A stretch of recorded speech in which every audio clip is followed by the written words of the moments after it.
The most famous line in Marx's Communist Manifesto is the very beginning of the main text. The history of all hitherto existing societies has been a history of class struggle. And if you look at the history of capitalism over the last few hundred years, it's possible to argue this very, very strongly. You look at the French Revolution, it's clearly a rising of new classes against old classes. You look at the Russian Revolution, you look at the failed German Revolution, you look at even in the history of Britain in the 20th century was the rise of class politics, however badly expressed through the Labour Party, to replace the old idea of two completely middle-class parties fighting against each other, the Liberals and the Tories. But if we are to believe not merely the media, but experts, sociologists, commentators of all sorts, all this has changed. If any of you are misfortunate enough to follow what New Labour say in the discussions about how New Labour is going to position itself electorally in some point in the next 2 years, all the talk is about middle England, the middle classes, these are the majority of the population. It's very, very difficult to find commentators who disagree with this. Even if you read commentators who occasionally criticise New Labour for not dealing well with the poor, my unfavourite commentator in this respect is Polly Toynbee in the Guardian. And Polly Toynbee, when she's not saying how wonderful Gordon Brown is, I mean, if you read her columns, they alternate between absolute glorification of Gordon Brown and then saying somehow he's got it wrong. When she's saying he's got it wrong, her argument is he's neglecting the bottom third of society.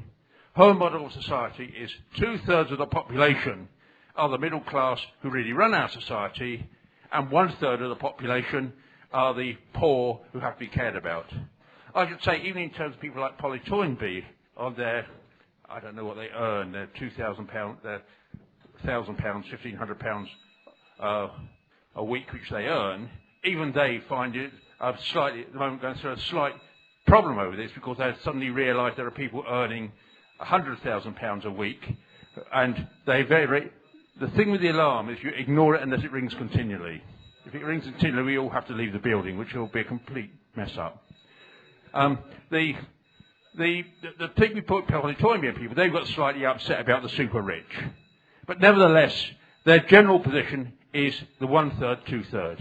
Even if you read people who generally are much more critical about existing society and much harder, like the late American economist John Kenneth Galbraith, the book he wrote about 10 years ago, a very, very good attack upon where American society is going in all sorts of respects. It's called The Culture of Contentment, really has his attitude. 2/3 of the society are contented, there's 1/3 at the bottom. But this is not just something from the right wing or the centre, the disappearance of class. There's a book I found virtually unreadable when I read it. I mean, after 23 years of editing a weekly socialist paper, not having to read academic texts, the problem with editing international socialism, I now have to discover how much crap was written in the previous period from people who were on the left in the late 1960s, early 1970s, a book by two people, Ernesto Clau and Chantal Mouffe. Now, I'm sorry about the language here. It's what I regard as most obscene language, in the sense that it's attempt to explain ideas in words which no one in their right mind understands.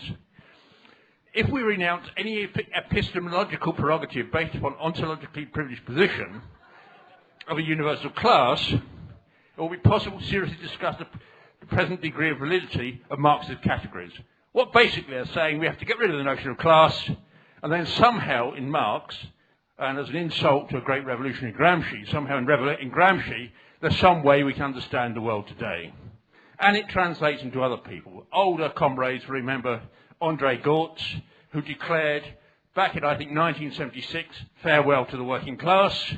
He wrote in French, and fortunately, French workers didn't listen to him, and they organised the mass strikes of 1995, and the mass teacher strike 3 years ago, and so forth.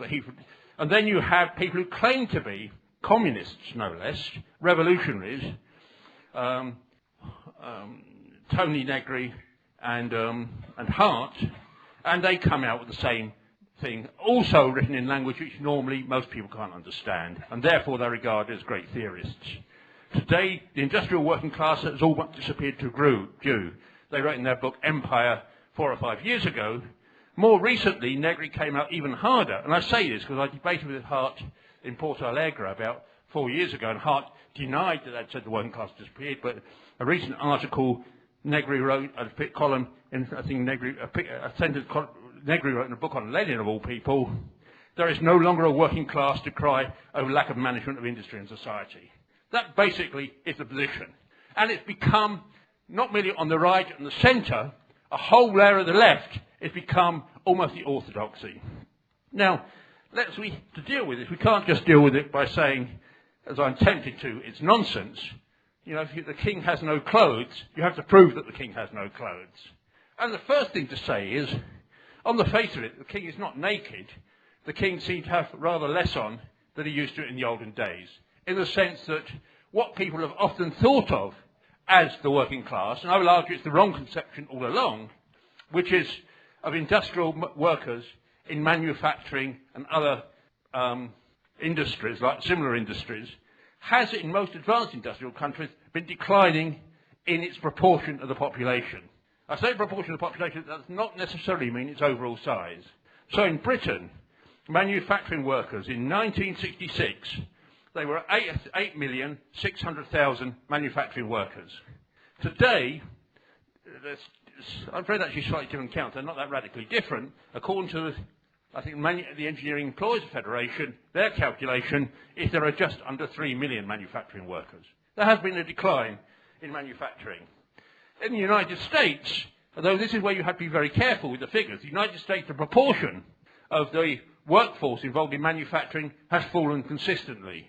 However, and here you have to be careful because the total size of the workforce in the United States has been growing, partly because of the birth rate, but partly because of a vast new wave of immigration, particularly from Latin America. The actual total number of the manual working class in the United States was more or less fixed until the most recent recession, until 2000.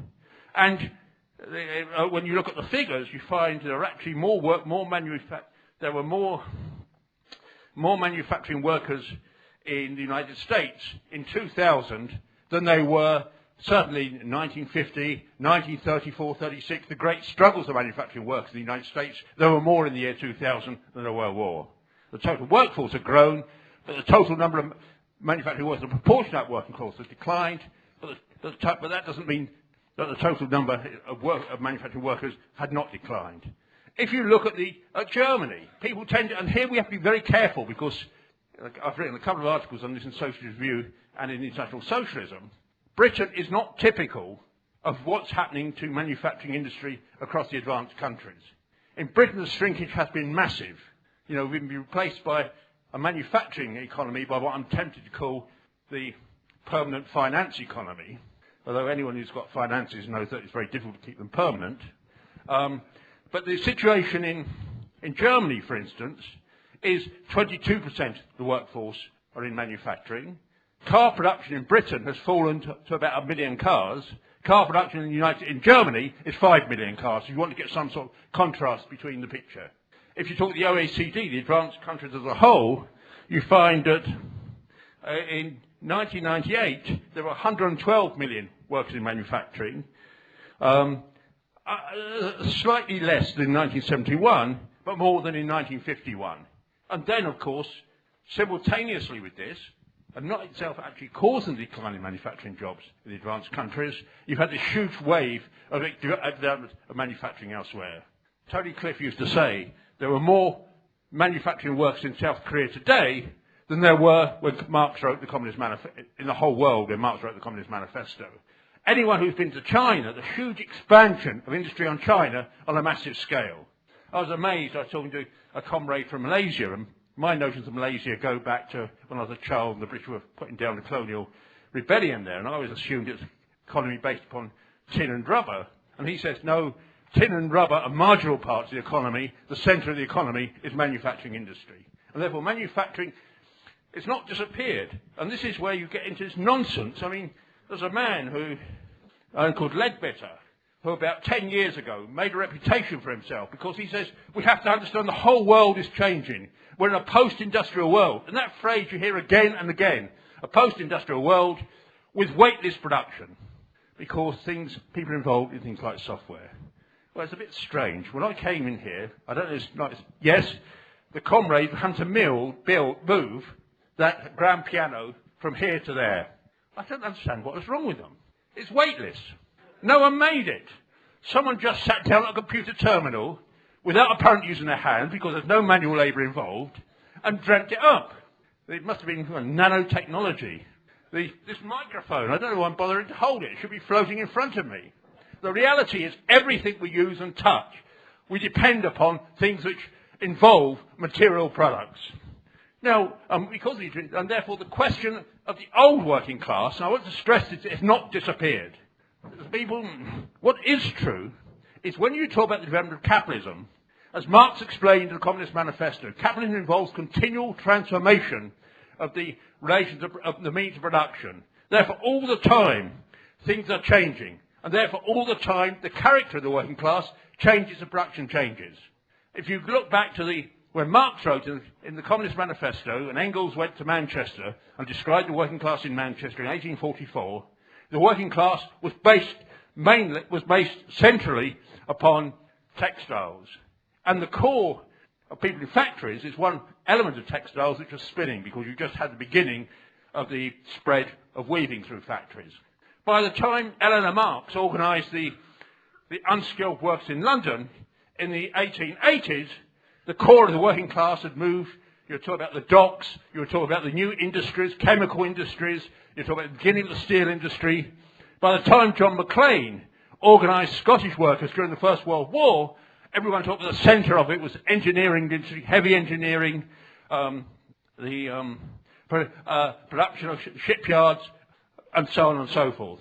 By the time of the 1930s, people who read the history begin to talk then about a new shift. All the industry built around North London at that time was light engineering, electrical engineering, and so forth. Each stage, the character of the working class changed. And you could see it because, faced with this, people who just thought in terms of the working class, in terms of superficial features, then came to the conclusion the old working class had gone. There's a fantastic quotation given by a German socialist who wrote about the British working class movement in the beginning of the last century, described an old chartist in the 1870s looking back and saying, the working class as we know it has gone. Instead, you have these people who have no level of culture and wear funny hats, cloth caps, and walk around with greyhounds on strings. These are not workers. Now, it's incredible because when the women's movement began to challenge old notions of what the working class was in the 1970s, their notion of what the working class was precisely men with cloth caps and greyhounds on bits of string. The reality, again, you find that when I first became political in 1958-59, there was a huge debate. The working class has disappeared. And the argument was the working class has disappeared because people are buying they claim people owned their own houses. Very few workers owned their own house. They were buying their own houses. And they had plastic gnomes in their gardens. And this led to a man called Colin Hurry, I think that was the name, wrote a whole pamphlet about why Labour could not win the election based on a socialist programme because workers had gnomes in their gardens. And there was a whole serious political discussion on the embourgeoisement of car workers, based upon a study of car workers in Luton. Now, some of us went on the demonstration in Luton after they closed Vauxhall about 5 years ago. I remember it was extremely cold. We stood around and the people there were not the bourgeoisie. They were not embourgeoisified. And here we have to come to the central issue. And I think it's important. When we talk about class, the starting point is not, you see, there's two notions of class. There's the established, really, notion which is carried out in all the media. Class is about the way you dress, the style of your life, which clothes you wear, and so on and so forth. Sometimes it spills over into what you eat. Sometimes it has some vague connection with reality. It talks about the way in which you pronounce your vowels, and it's clear that in Britain, the old upper class used to pronounce their vowels in a completely un-English way, words like orth and things like this, which no one has ever actually used in normal life. people ever heard Margaret Thatcher speaking. But then there's a variation on this, a slightly more sophisticated version from the sociologist Max Weber, who defined it in terms of life chances rather than lifestyle. But the implication is that some people, sometimes because they've got money, sometimes because they've got capital, but sometimes because they're lucky, sometimes because of the particular skills, have more life chance than others, and therefore you talk about gradation of classes from the top, class 1, class 2, class 3, class 4, class 5. Now that's what's really transmitted in people say the working class has disappeared. Marx's notion is quite different and absolutely different. It is to understand the driving force in capitalist society is the way in which each capitalist has to compete with other capitalists to accumulate capital. To accumulate capital, they have to exploit people. They have to pump surplus value out of them. Because a minority hold the means of production, that minority are liberated from the need to work for the rest, to work to produce surplus value. The rest of the population, the great majority of the population in advanced industrial country, if they want to survive on more than minimal social security rates, and with the reforms pushed through by New Labour, you'll be aware that sometimes they take the social security rates away from you. If you want to survive, you have to sell your labour power. And when you sell your labour power, you're not able to sell it unless directly or indirectly you make a profit for someone else. If you work in an old-style car factory, you cannot get a job unless you make money for Henry Ford or one of the other parasites. If you work inside a bank, you cannot get a livelihood unless you help contribute to the process whereby the bank makes profits.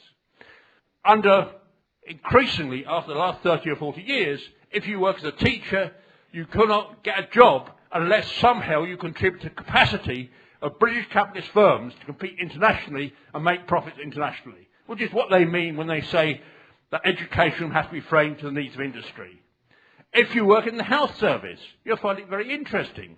You'll find there's some things they feel they have to do which don't make profit. They feel they can't actually leave old people to die in the streets, so they shove them away in private nursing homes and hope that people don't kill them off too obviously, although occasionally, a recent case in the west of England, they did. If, however, it's happened to me twice, you break a few fingers or you break an ankle, you'll find very, very efficient stealing with you because they want you to get back into the workplace to make profits for someone else. And therefore, if you're a doctor or a nurse, you're indirectly involved in this. What it means is that this determines this division between those people who own capital and control capital and those people who work for them determines other things that people look at. For instance, there is a difference in terms of very different terms in terms of life chances between being a worker and being a member of the bourgeoisie. In general, if you're a worker, you live longer.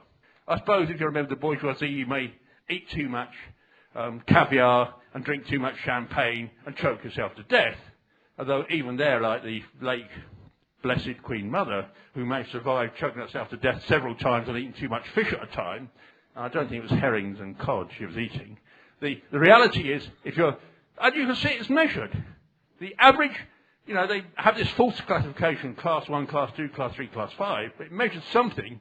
People in class 1 live 7 or 8 years longer than people at the bottom. That is, if you're an owner of capital, your life is longer than your bottom of capital. If you're an owner of capital, if you're forced to retire, work till you're 67, you still have 10 or 15 years of life left. If you're a worker in Glasgow and you're forced to work until you're 67, I'm sorry, you're never going to see your pension. The average life expectancy in Glasgow is 68, and that includes both the upper classes and the working classes. And therefore, we have to understand that the basic division is this. And this basic division then determines how you see the other factors. You see, there have been the big changes in the working class in recent years in advanced industrial countries have been of two sorts. And they're always confused in the popular idiom. The first has been the growth of what's called services as against industry. Now, it has to be said that the term itself is slightly confusing because, and this is incorporated in the left as well. A lot of the left talk about post-Fordism as if the assembly line has disappeared. I don't know if they've ever told this to someone who works in McDonald's. If you work in McDonald's, you're working on an assembly line, but you're also working in services. If you work on the docks, dock labour has changed dramatically over the last 50 years. It used to be a question that people used to hang round, wait to be picked, to unload a boat by hand, on their shoulders, carrying bags and so on and so forth. And if they did it quickly, then they'd have 3 or 4 hours off.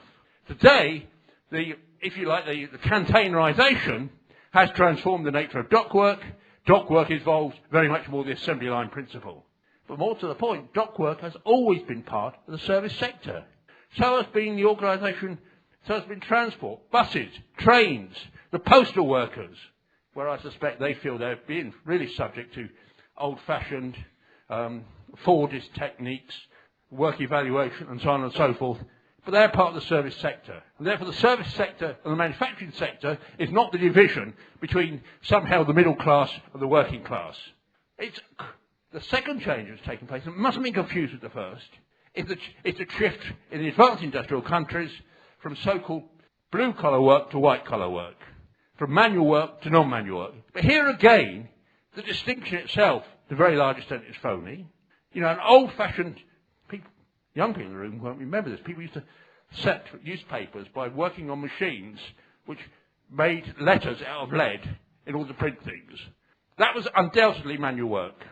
Today it's done by people who are probably is more likely to be women than men, young women rather than old men, like me, working on computers, producing newspapers. That's counted as white-collar work. The distinction, even in terms of, apart from the keyboards are different, the distinction is minimal. But what is true is, in the advanced industrial countries, whole grades of work which used to be regarded as privileged have now become much more incorporated into the process of capitalist production. Clerical work.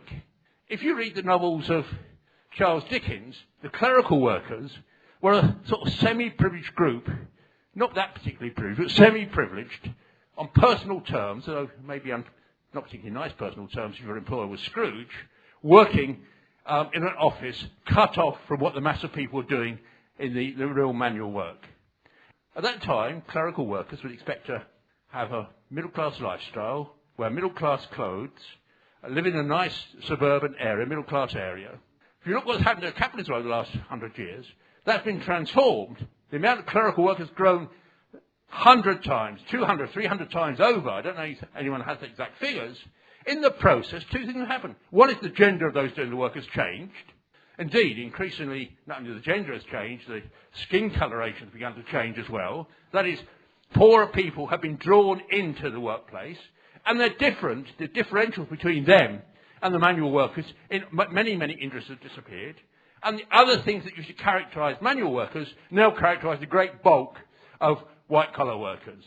A book me and Alex wrote about 25 years ago, The Changing Working Class, went through figures at that stage, and you could see there was no differential between the bulk of routine white-collar workers in terms of wages, conditions, newspapers they read, things they watch on television, their culture, their interests, and that of the manual workers.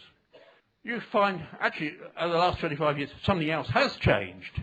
When Alex wrote that book, he referred to university lecturers as part of the new middle class, because they expected to have incomes, on average, I would think probably twice those of manual workers. I had a part-time job as a university lecturer back in 1968, I think, and I used to earn enough in one day's work in order to keep myself on a decent living standard for a week.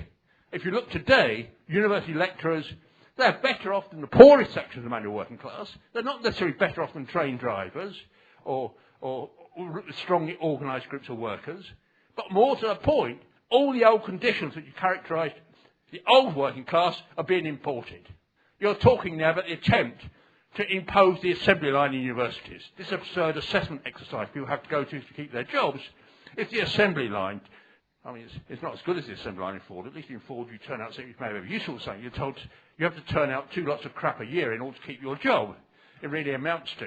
If you talk about schools, you talk about assessment. If you talk about the civil servants, when I remember the civil servants used to wear bowler hats and pinstripe suits, going to work and have rolled umbrellas. You talk about them today, you talk about that, they have been a situation, you have to compete for your own job, market testing, the whole paraphernalia is imposed. So what we have to say is, it's not true that class has disappeared in advanced industrial countries. The character has changed, just as it changed from the textile workers to the the chemical workers in Seals where was it? In East End of London, just it changed from there to the first car workers and so on and so forth. The character of the working class, the forms of work people have done have changed, but actually more of the population today are subject to the domination of the drive for profit and competition than before. Now, what implications does that have? You see, when you talk in terms of a change in the working class, you talk also in terms of a transformation in people's consciousness, and consciousness often lags behind reality. What do I mean? People, of course, are always aware life is miserable. You know, if you've been a university lecturer, I have to be careful, I don't give the impression that members of the UCU are the vanguard of the working class.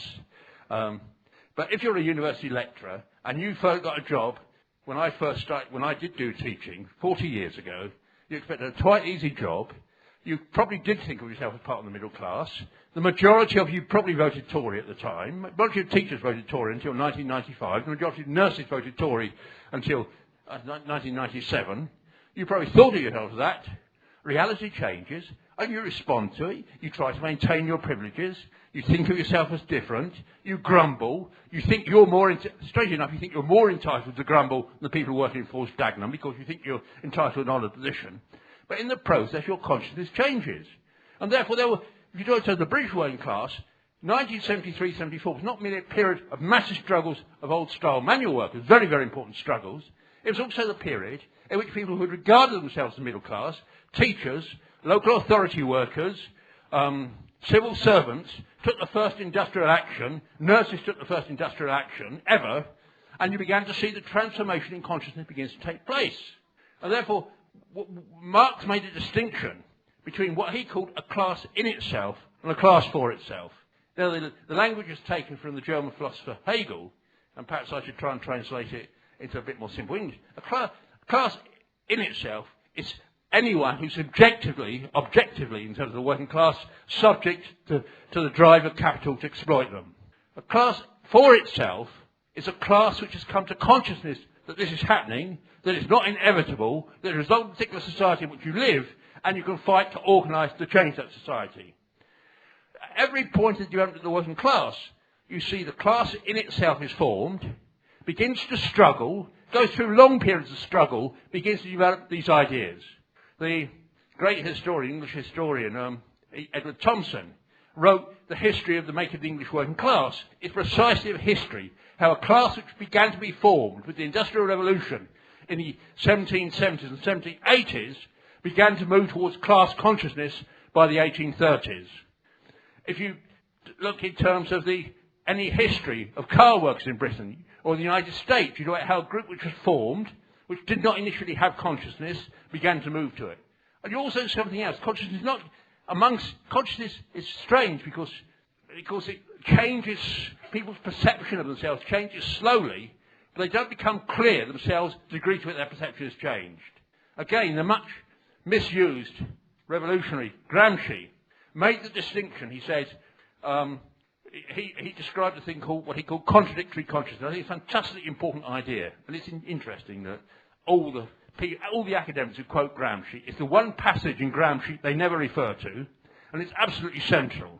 Because what Gramsci says is, a class, in particular, as a class is formed, people carry with them all the shit in their heads from the old society. You get up in the morning, you're a bus worker, you're tired, these days you probably got your family living in Poland or if they're living in the Congo, you're probably terrified they might be murdered in one of the civil wars financed by the various wings of international capitalism. You get up in the morning, you're tired, you drive the bus, you want to rest, so you pick up the Sun because it's like a comic, and you absorb ideas from the Sun. More than that, not merely you absorb the ideas from the old system, you've never seen any other sort of society.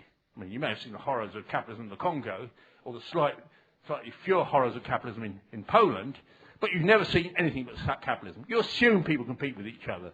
You assume that men stare at women's bodies and try and titillate themselves, and that's the only way to get any pretense of sexual satisfaction. You assume that gay people are somehow inferior. You assume that you have to speak the world language, and you can't use the language you actually brought up speaking yourself. All these things are pumped into your head.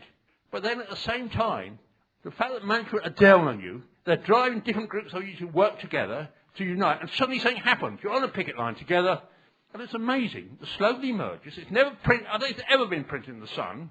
Black and white, unite and fight. I don't think it's ever been printed, never ever been printed in the Sun. Don't walk through picket lines. You refer to yourself as workers. You say we're working class. That's never been told to you by the Sun or if you're a bit more elitist, by the Guardian or the Times. These things begin to emerge in the struggle. But these things emerge in contradiction to the old ideas. And therefore, when we talk about the working class, you'll see it's a continual process. The working class is continually restructured, and when it's restructured, you find each time class consciousness begins to emerge. But of course, it doesn't emerge. There's always a fight for class consciousness. And part of the fight is recognising that class exists. There is a fight with Polly Toynbee over the question of that class exists, because precisely why her ideas are popular with the new Labour types who dominate the Guardian, and the reason why it's so popular is because she denies class exists. They don't mind her moaning about the poverty of the very poor if she doesn't talk about the potentiality of workers being bound together to fight back against that poverty. And last thing, I've talked mainly about the advanced industrial countries. That's what I know most about and so forth, and that's where probably the majority of the audience come. But it's also worth the same process that exists in the poorer parts of the world, because here the transformation of class means continually people being drawn into towns from the countryside, where you have a section of the working class organised in the past. The employers consciously follow strategies of trying to demoralise that section. They can't get rid of it, but they try to replace permanent workers. They try to take on casual workers. They create an informal workforce and so forth, and they try to create the impression these people don't have any power. But actually, what you actually find when you look at it, every time they destroy one section of the working class, they still have to reduce surplus value. So if you go to Bombay today, the working class in Bombay used to be fantastically organised in the big textile mills. Over the last 30 years, they've closed down the textile mills, but they haven't got rid of a working class which needs. They still need working class which textiles. They produce them in what are called power looms, small garages with 10 or 15 workers. And then it's easy to say, these people can never be organised. The whole history of the working class, it's not a question of how big your factory is. It's a question of how dynamic, how prepared, and how ready you are to organise. It always makes me laugh when people say you can't organise informal workers. A very good review, which Kieran Allen wrote for a book in International Socialism, I think 2 years ago, made the point. People talk about the glories of Irish history, about James Connolly and Jim Larkin. What they organised in 1912 and 1913, they organised the informal sector in Dublin into one of the biggest strikes the then United Kingdom, when Ireland part of Britain, had ever seen. What's involved is understanding that at the base of society, people's ideas begin, as the working class grows, as it develops, as new sectors are drawn into it, all the old conceptions remain, but then people begin to discover new ways of working and do. And when they do so, they shape society. And I end by saying this, I do believe it's sometimes difficult living in Britain in 2007 to think revolution will take place in this country at some point in the next century. But actually, when you look at the realities of what capitalism is doing, the way in which it's transforming people's lives, shaking them up, taking away from the certainties in the past, there are going to be further eruptions. And when the eruptions take place, you will find all the elements of class, which they claim don't exist, suddenly emerging again, determining the contours of where we go.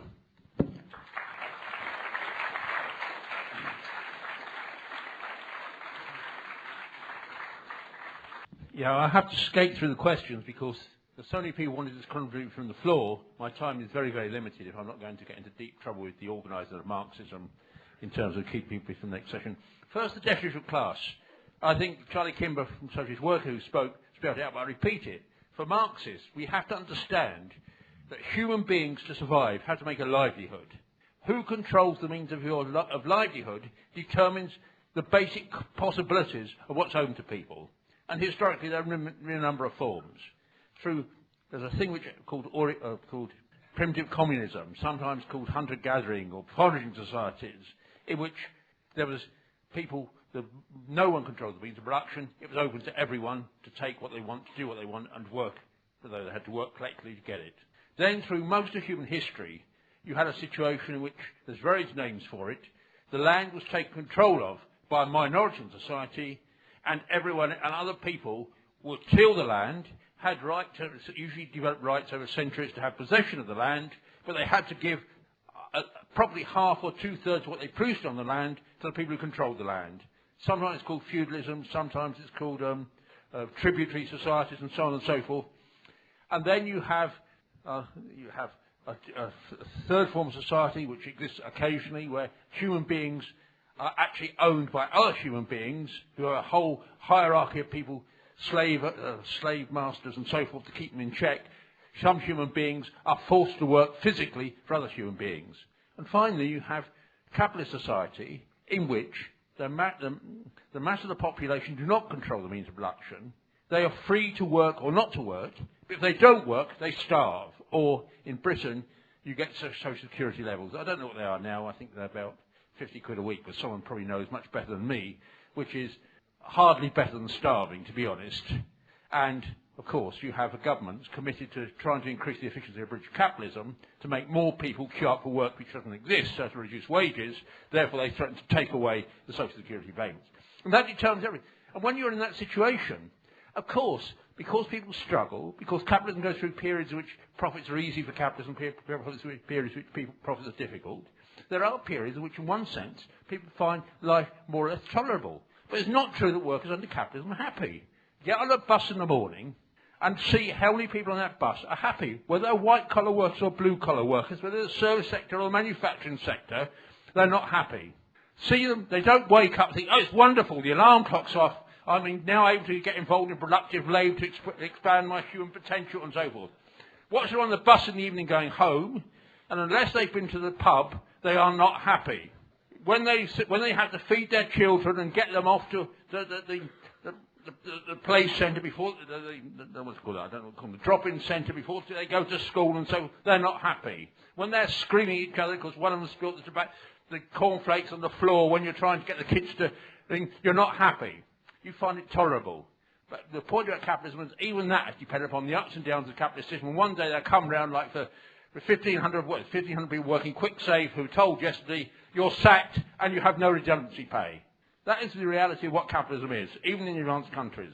Secondly, the question of peasants. And I can talk, there's room for a whole discussion of this. Really, the character of the peasantry, they are people who have some security on the land, who historically produce most of what they consume themselves, apart from what they had to give the landowner. What's tended to happen in the 20th century, land reform tended to increase the rights of the peasant to the land, and once they had the right to the land, the peasantry tended to become a conservative force. And they're fragmented and so forth, and therefore many regimes, for instance in Latin America, depended for the last 30 or 40 years upon the peasantry being a conservative force. In India, and because they're fragmented, each individual peasant family controlling the land, concerned with themselves, they fragment against each other. Fantastic splits in India between different peasant families, between peasants belonging to different castes and so forth, complete division. What's interesting, and even though they're producing with capitalism, they can still be conservative. What's interesting about capitalism today is the rise of capitalist agriculture means that increasingly the capitalists say we can make money by pushing these peasant plots together, by driving the peasants off the land into the cities, and then you find the most conservative peasants can suddenly get very, very angry. It's what's been happening. It's what's happened in Nandigram in Bengal. We have an article about it in the International Socialism Journal. It's what's been happening in Latin America. It's what's been happening in Egypt. I had the honour 3 years ago, the only time in my life I've ever spoken to a peasant demonstration. They weren't poor peasants. They were actually middle or quite rich peasants. The Pakistan army wanted to take their land away from them. They got so militant, and you could talk to them about revolution in Pakistan, the need for Pakistan peasants to unite with the workers, to unite with people in India, and that sort of anger arises. And that's a new feature of capitalist society in the 21st century, actually. It wasn't characteristic in the second half of the 20th century. The third question, the question of the middle class, I didn't have time to talk about that, but the reality is, in any class society, there are gradations. There's the slave owners and there's the slaves. In the middle, there are people who the slave owners use to whip the slaves. In order to get them to whip the slaves, they have to give them better conditions than the slaves themselves. Sometimes, technically, the people who whip the slaves themselves are slaves, but they give them conditions. But the fact you see the slave owner and the slave, the fact there's a gradation between them, doesn't mean there's a difference. The fact you've got the hill and the valley, slope between them, doesn't mean the hill is the same as the valley. In capitalist society, always there's been a middle group. Historically, it's the small shopkeepers, the publicans, and so on and so forth, who were the middle group. Very, very large. In 1930s in Germany, this was a major component of society in terms of its numbers. In France, there's a whole party, the Radical Party, used to dominate all the elections based upon this middle group. What's happened in the end of the 20th century, this sort of old middle group has more and more displaced. But as people are drawn into large corporations, in the corporations, a whole chunk of people are paid over and above what they themselves produce in order to identify with the management. You all know them, the line managers, the people at the top, what's the word used, the suits, the people who have to dress in a certain way to show they're not ordinary people, who get paid more for it. And that exists, and it's about 10 or 15% of British society consists of what we call the new middle class. And they're important, they're influential, sometimes they're in unions, they play a double role, because if you have a head teacher as a school teacher, a head teacher is part of the new middle class, who will try and stop you, except the head teachers themselves can be screwed by the city academies, can screw the head teachers, so they have an ambiguous role. Sometimes they're with you, sometimes they're against you. But you have to understand you cannot trust them to be on your side. That doesn't mean that everyone who wears a suit is a member of the new middle class. That's probably increasingly true today. Not everyone who works in the city of London, majority of people who work in the city of London are not middle class. They're people doing routine, miserable jobs. What is difficult? It's a difficulty because people who go through university have a greater chance of joining the new middle class than someone who's left school at 16. And therefore there's an attraction to people. If you're a talented socialist in the workplace, they will try and pull you up into a managerial post. Often our comrades, when they reach 30 or 40, the problem they have is not being taken on managerial posts. But that's not new. It always used to be the case. You know, the working class can lick my ass. I've got the foreman's job at last. You're a good shop steward. They will make you foreman in order to buy you off. But that doesn't alter the fact that the reality of class division. The question of, I haven't got time to, two things I haven't got time to talk on. Productive and unproductive, it's nothing to do with class consciousness. It's to do with the dynamics of capitalism.